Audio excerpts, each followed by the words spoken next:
Hi guys, welcome back to Chaitra Kriti vlogs. ಇವತ್ತಿನ ವ್ಲಾಗಲ್ಲಿ ಗೃಹ ಪ್ರವೇಶದ ಪ್ರಿಪರೇಷನ್ ವಿಡಿಯೋ ನೋಡ್ಕೊಂಡು ಬರೋಣ.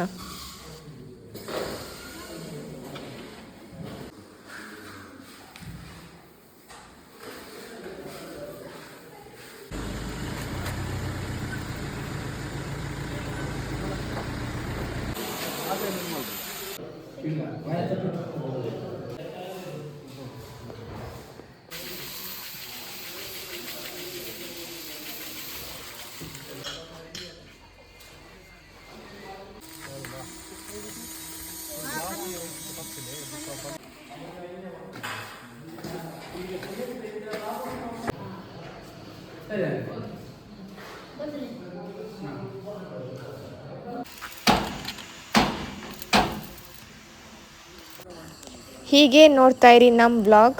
ಕಂಟಿನ್ಯೂಡ್ ನೆಕ್ಸ್ಟ್ ಪಾರ್ಟ್ 2 ಅಲ್ಲಿ ಮತ್ತೆ ಭೇಟಿಯಾಗೋಣ. ನಮಸ್ಕಾರ.